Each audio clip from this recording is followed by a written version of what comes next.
Violaine Huissement, Rose désert. 1. Y a rien qui bouge. C'est-à-dire, rien qui bouge? Bah, je peux pas te dire mieux. Y a rien qui bouge. Ah oui! Je fais mine de comprendre, un regard entendu esquissé au-dessus de ma tasse de café infecte. La répétition n'ayant rien élucidé, je renonce au sens pour préserver l'instant. Je parle français pourtant, je connais des tas d'expressions populaires. Je me trouve même assez calée en dicton. Mais qu'est-ce que ça veut dire « rien qui bouge » ? A posteriori, comme je tente de discerner ce qui m'échappe dans cette déclaration banale, je vois se dresser entre son énoncé et mon interprétation une allusion sexuelle dont l'obscénité fait barrage. « On se dit tu ?» annonce-t-il. J'ai la sensation d'être bousculée dans ma langue. J'ai toujours eu du mal à tutoyer les gens spontanément, surtout quand ils ont, comme lui, plus du double de mon âge. Le triple, ai-je d'abord pensé, avant de me souvenir que je m'approche dangereusement de la trentaine. Raison de plus pour exiger un minimum de respect.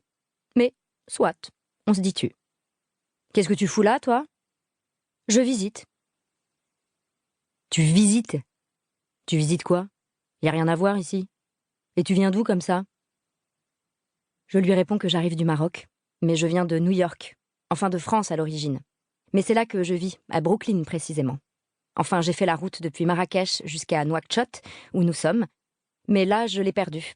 Ces détails sont à la fois beaucoup trop précis et pas du tout clairs. Et tandis qu'il m'inspecte d'un œil méfiant, je suis presque soulagée de l'entendre interrompre mon bafouillage à demi cohérent pour ajouter « Et t'es avec qui ?»« Personne. Je veux dire, personne sur place. » À ce stade de la conversation, je rougis. « Il est dégueulasse ce café, non ?» Ouais, de la pisse de chat.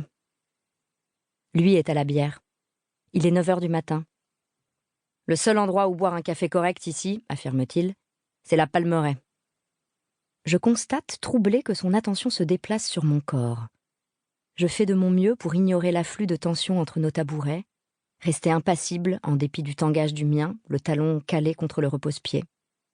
D'un air dégagé, mâchouillant discrètement l'intérieur de ma joue droite, un tic dont j'essaie de me débarrasser depuis quelques semaines, je répète niaisement « La Palmeraie ?»« Ouais, la Palmeraie.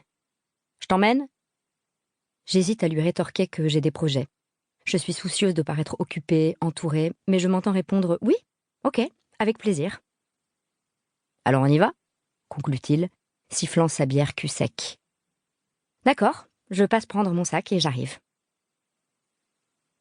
En remontant l'escalier orné de bougainvilliers desséchés qui mène du patio extérieur de l'hôtel à ma chambre, je me mets à interroger mon comportement, une réflexion labyrinthique dans laquelle je me suis égarée plus d'une fois récemment. Comment vais-je encore me laisser embarquer à la Palmeraie par un inconnu qui picole dès le matin ? Bon, si la Palmeraie sert le meilleur café de la ville, ou plutôt le seul potable, ce n'est probablement pas là que je cours les pires dangers.